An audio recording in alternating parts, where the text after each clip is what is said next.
Students, এই চ্যাপ্টারটার আমি আগের দুটো পার্টে এর আগ অবধি আমি পড়িয়ে দিয়েছিলাম তোমাদের, অর্থাৎ ওরোগ্রাফিক রেনফল অবধি আমার হয়ে গেছিলো। আজকের এই ফাইনাল পার্ট 3 পার্টটাতে আমি কি করব না, লাস্ট তোমাদের যে দুটো পেজ আছে এই দুটো এক্সপ্লেন করে দিচ্ছি। তো আশা করি তোমরা সবাই মন দিয়ে ভিডিওটা দেখবে, আর আগের দুটো পার্ট দেখেই এটা দেখছো, কারণ ওই দুটো পার্ট না দেখলে কিন্তু এই পার্টটা বোঝাটা একটু প্রবলেম হয়ে যাবে। ঠিক আছে, তো চলো শুরু করা যাক। এবার দেখো তোমাদের আসছে মানে নাম্বার 3 সাইক্লোনিক রেনফল। এর আগে ছিল কনভেনশনাল রেনফল, ওরোগ্রাফিক রেনফল হয়ে গেছে, তাই তো। এবার আসছে নাম্বার 3 সাইক্লোনিক রেনফল। এটা কিন্তু সাইক্লোনিক হবে, ঠিক আছে, স্পেলিংটা ভুল লেখা আছে। তো দেখো বলেছে যদি একটা ছোট এরিয়াতে টেম্পারেচারটা বেড়ে যায় তখন তার ওখানকার যে হাওয়াটা রয়েছে সেটা গরম হয়ে যায় আর উপরে উঠে যায়। এই জন্য কী হয় না, আমরা জানি যখন এয়ারটা ওয়ার্ম আপ হয়ে যায় তখন সেখানের লোকাল প্রেশারটা নেমে যাবে, মানে এয়ার প্রেশারটা কমে যাবে, তাই তো। আর তখন একটা ফর্মেশন অফ আ সেন্টার, মানে একটা গর্ত হয়ে যাবে, ডিপ ডিপ্রেশন, মানে গর্ত ঠিক না, মানে ওখানে একটা নিম্নচাপ টাইপের সৃষ্টি হবে। এখানে ডিপ ডিপ্রেশন কথাটার মানে হলো যে খুবই নিম্নচাপ টাইপের এরিয়া সৃষ্টি হবে। The air surrounding this low pressure, মানে যে হাওয়াটা এই লো প্রেশারের চারিদিকে রয়েছে সেটা ঠান্ডা হয়ে যায়, কারণ ভেতরটা তো গরম, বাইরেটা ঠান্ডা হবে নিউট্রাল থাকার জন্য, আর এক্সার্ট করে হাই প্রেশার ক্রিয়েট করে। Wind blows from high pressure থেকে সেন্ট্রালে লো প্রেশার এরিয়াতে অনেক অনেক স্পিডে ব্লো করে, কারণ আমরা জানি উইন্ড কোথার থেকে কোথায় ব্লো করে না, হাই প্রেশার এরিয়া থেকে লো প্রেশার এরিয়া, তো সেরকমটাই হচ্ছে। তাই জন্য কি হয় না, একটা সাইক্লোনিক স্টর্ম জেনারেট হয়, মানে সৃষ্টি হয়, যেটাকে আমরা বাংলাতে বলি ঘূর্ণিঝড়। ঠিক আছে, এইভাবে ট্রপিক্যাল সাইক্লোন অকার করে। যখন উইন্ডটা ভেতরের লো প্রেশার জায়গাটাতে পৌঁছয় তখন সেটা গরম হয়ে যায়, কারণ ভেতরে আমরা একটু আগেই দেখলাম যেহেতু লো প্রেশার মানে ওখানকার এয়ারটা ওয়ার্মার থাকে। And the world wind starts moving upwards, মানে ঘূর্ণিঝড়টা ঠিক উপর দিকে উঠতে শুরু করে। এই যে centripetal ascending air mass cools down, মানে এই যে উপরের দিকে উঠছে তারপর সেটা ঠান্ডা হয়ে যায়, গিয়ে নিচে যখন আসে টোরেন্সিয়াল আর থান্ডারাস রেন অকার করে, মানে যে খুবই মারাত্মক ঝড় বৃষ্টি হয়। রেনফল দাস কজড বাই আ সাইক্লোনকেই বলা হয় সাইক্লোনিক রেনফল। তাহলে তোমাদের যদি সাইক্লোনিক রেনফল দিয়ে শর্ট নোট আসে এই পুরো প্যারাটা কিন্তু লিখতে হবে। আশা করি আমি বোঝাতে পারলাম, এই জায়গাটা একটুখানি বোঝাচ্ছিল, ঠিক আছে। দেখো ডান দিকে ছবিটা দিয়েছে আই অফ দ্য সাইক্লোন, মানে যেখানে সাইক্লোনটা সৃষ্টি হচ্ছে, যেটা আমরা একটু পরে পড়ব। দেখো কি বলেছে, সাধারণত এই ট্রপিক্যাল সাইক্লোনটা 5 থেকে 20 ডিগ্রির প্যারালালস অফ ল্যাটিটিউডের মধ্যে অকার করে দুটো হেমিস্ফিয়ারেই, অর্থাৎ নর্দার্ন আর সাউদার্ন দুটো হেমিস্ফিয়ারেই। তাহলে এটা একটু খেয়াল রাখতে হবে। এটা আরেকটা পয়েন্ট যেটা তোমরা শর্ট নোট অন সাইক্লোনিক রেনফলে অ্যাড করতে পারো। আরেকটা জিনিস যেটা আসে খুব কোয়েশ্চেন তোমাদের, যে what do you mean by eye of the cyclone, মানে দেখো বলেছে যে কি না, এয়ার প্রেশারটা সবচেয়ে কম থাকে সেন্টারে এই সাইক্লোনগুলোর, আর সেই পার্টটাকেই বলা হয় আই অফ দ্য সাইক্লোন। সাধারণত সেন্টারে কি হয় না, আকাশটা পরিষ্কার থাকে আর কাম ওয়েদার প্রিভেলস, মানে এক্সিস্টস, ঠিক আছে। সাচ সাইক্লোন আর মোর পাওয়ারফুল ওভার ওয়াটার, এই সাইক্লোনগুলো বেশি পাওয়ারফুল হয়ে যায় জলের উপর থেকে যখন আসে, ঠিক আছে, মানে জলের উপরে যখন হয় তখন বেশি পাওয়ারফুল হয়, আর আস্তে আস্তে এনার্জি হারিয়ে ফেলে যখন ল্যান্ডের দিকে আসে। এই সাইক্লোনগুলো সাধারণত অটম সিজনে বেশি দেখা যায়, ঠিক আছে, মানে শরৎকালে। সাইক্লোন ফর্মড অন বে অফ বেঙ্গলে, বঙ্গোপসাগরে কজ করে অনেক ভারী বৃষ্টিফল কোথায় কোথায় না, কোস্ট অফ ওড়িশা, অন্ধ্রপ্রদেশ আর ওয়েস্ট বেঙ্গল, এটা আমরা জানি। আর ইস্ট কোস্ট অফ ইন্ডিয়া আর বাংলাদেশেও এরকম অনেক সাইক্লোনস, যেরকম আইলা যেটা 2009 সালে হয়েছিল যখন তোমরা হয়তো জন্মাওনি, অ্যান্ড ফাইলান ইন 2013, এই দুটো ইয়ারে হয়েছিল, ঠিক আছে। ট্রপিক্যাল সাইক্লোনদের বিভিন্ন জায়গায় বিভিন্ন রকম নামে ডাকা হয়, যেরকম দেখো বে অফ বেঙ্গলে আমরা এটাকে সাইক্লোন বলে ডাকি, আবার ক্যারিবিয়ান সিতে বলা হয় হারিকেনস, আর ইস্ট চায়না সিতে নাম হয় টাইফুনস। তাহলে এই নামগুলো একটু জেনে রাখতে হবে। তো এবার তারপর দেখো কি বলেছে, this type of cyclone is found to occur in areas যেখানে নর্থ ইস্ট আর সাউথ ওয়েস্ট থেকে ট্রেড উইন্ডরা এসে মিট করে। নর্থ ইস্ট, তোমরা ডাইরেকশনটা ম্যাপটা ভাবো, উপরে নর্থ থাকে আর ডান দিকে ইস্ট থাকে, তাহলে নর্থ ইস্ট হচ্ছে ঠিক তার মিডলে। আবার সাউথ ইস্টটা হচ্ছে কি সাউথ আর ইস্টের মাঝখানে। তো এই দুটো যখন ট্রেড উইন্ডস মিট করবে তখন এই সাইক্লোনটা হয়। কিন্তু যতটা আমার মনে হচ্ছে এটা সাউথ ইস্ট নয়, সাউথ ওয়েস্ট হবে। ঠিক আছে, এটা মনে হচ্ছে ভুল দেওয়া আছে তোমাদের বইতে। This type of cyclone brings rainfall to the monsoon countries, যেরকম আমাদের দেশ মনসুন কান্ট্রি, এখানে বৃষ্টিফল আনে, এইরকম টাইপের সাইক্লোন। আর কোন কোন সিজনে বেশি দেখা যায়? শরৎকাল আর শরৎকালের পরে। আর এইরকম রেনফলটা কখন হয় না, উইন্টার সিজনে হয় সেন্ট্রাল ইউরোপে। ঠিক আছে, তো এবার দেখো এই ছবিটা দেখলে তোমরা একটুখানি ক্লিয়ার হবে যে কিভাবে তোমাদের এই সাইক্লোনিক রেনফলটা হয়। নেক্সট আসছে নাম্বার 4, টেম্পারেট সাইক্লোনস। এটা কিন্তু একটু কামার হয়, ঠিক আছে, মানে শান্ত প্রকৃতির হয়। ট্রপিক্যাল সাইক্লোনসের মতন অত ডেঞ্জারাস হয় না। তো দেখো বলেছে যখন লো প্রেশার মানে নিম্নচাপটা যেটা টেম্পারেট রিজিয়নে যখন ফর্ম করে, অর্থাৎ টেম্পারেট রিজিয়ন বলতে যেটা কিনা আমাদের ট্রপিক অফ ক্যান্সারের উপরে আর নিচে হচ্ছে ট্রপিক অফ ক্যাপ্রিকর্নের নিচে। আর কতটুকু হয় না, ট্রপিক অফ ক্যান্সার থেকে আর্কটিক সার্কেল অবধি নর্থে, আর ট্রপিক অফ ক্যাপ্রিকর্ন থেকে অ্যান্টার্কটিক সার্কেল অবধি সাউথে। ঠিক আছে, এটা হচ্ছে টেম্পারেট রিজিয়ন, যেখানে ওয়ার্ম আর moist wind from the tropics মানে কি, যেটা হচ্ছে ট্রপিক অফ ক্যান্সার আর ট্রপিক অফ ক্যাপ্রিকর্ন, এখান থেকে গরম আর সাথে সাথে ভেজা হাওয়াটা পোলার রিজিয়ন থেকে এই রিজিয়নে চলে আসে। আর তখন একটা ডিস্টারবেন্স ক্রিয়েট হয় যখন এই উইন্ডসগুলো মিট করে। এই যে ওয়ার্ম এয়ারের মাসটা মানে ওজনটা ওভার রাইডস মানে উপরে উঠে যায় ঠান্ডা হাওয়ার উপরে। কেন না, এটা হচ্ছে লাইটার ইন নেচার। এটা আমরা জানি যে ওয়ার্ম এয়ারটা লাইটার হয় কোল্ড এয়ারের থেকে, তাই ওয়ার্ম এয়ারটা উপরে উঠে যায়।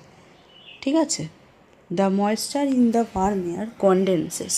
তাহলে তারপর কি বলেছে যে এই ওয়ার্ম এয়ারের যে ময়েশ্চারটা সেটা কনডেন্স হয়ে যায়, ঠান্ডা হয়ে যায় যখন কোল্ড এয়ারের সাথে কন্ট্যাক্টে আসে, আর তখন রেনফল সৃষ্টি হয়। এই রেনফলটা কীরকম হয় টেম্পারেট সাইক্লোনে? না ড্রিজলিং হয়, মানে ঝিরঝিরে টাইপের হয়, অ্যান্ড লিঙ্গারিং মানে অনেকক্ষণ ধরে হয়। আনলাইক ট্রপিক্যাল সাইক্লোন, মানে ট্রপিক্যাল সাইক্লোনে যেরকম থান্ডার শাওয়ার্স দেখা যায়, মানে মারাত্মক বিদ্যুৎ বৃষ্টি খুব জোরে যেটা হয়।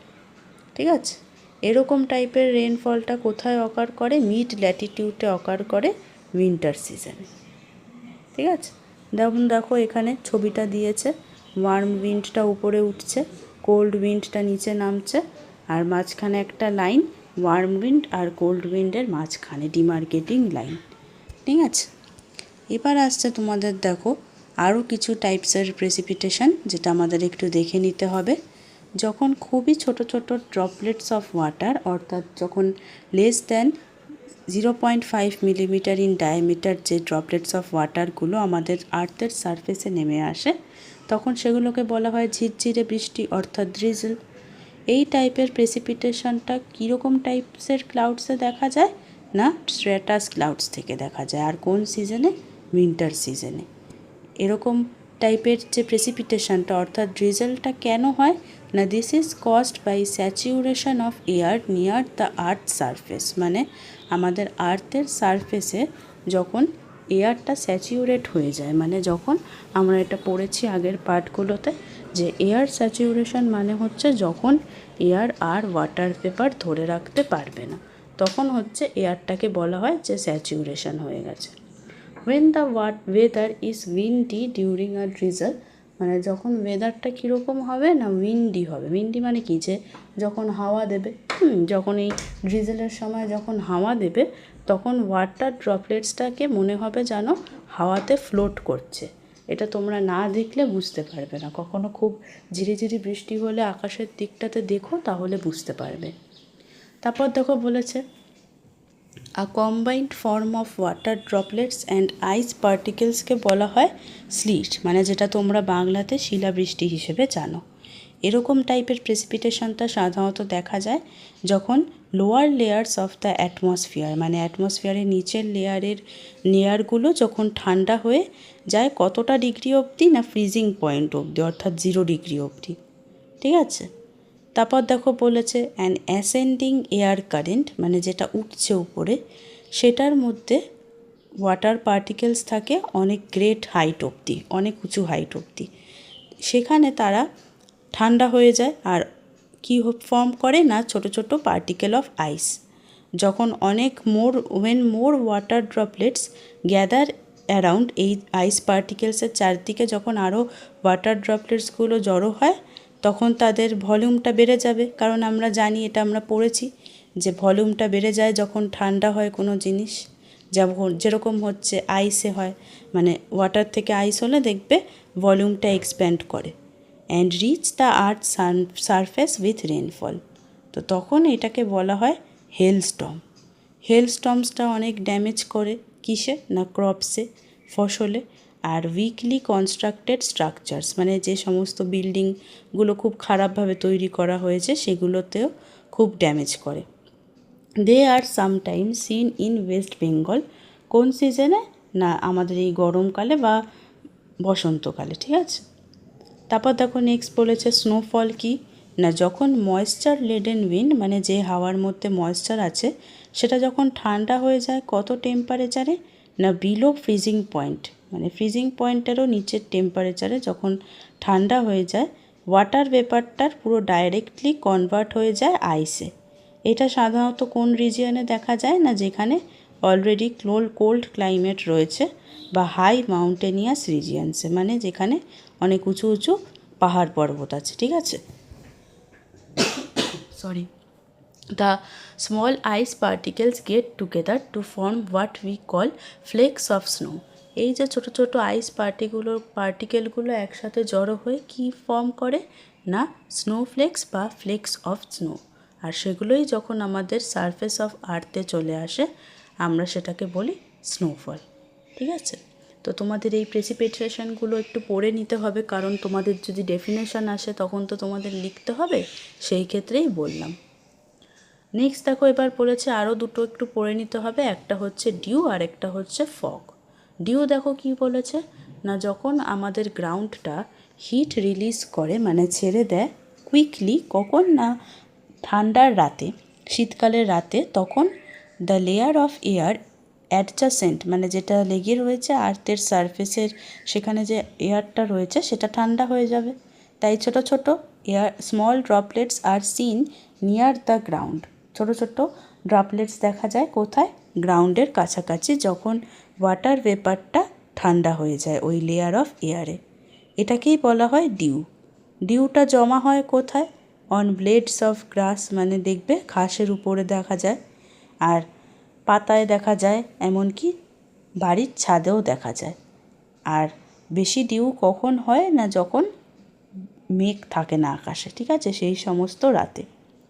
নেক্সট দেখো বলেছে যখন water vapour near the earth surface condenses, মানে আমাদের হাওয়ার মধ্যে যে ওয়াটার ভেপারটা রয়েছে সেটা যখন ঠান্ডা হয়ে যায় around dust particles in it and forms tiny droplet of water, তখন তারা কি করে, আমাদের আকাশে ফ্লোট করে আর দেখে যেন মনে হচ্ছে ধুয়ো, আসলে সেটা কুয়াশা বা ফগ।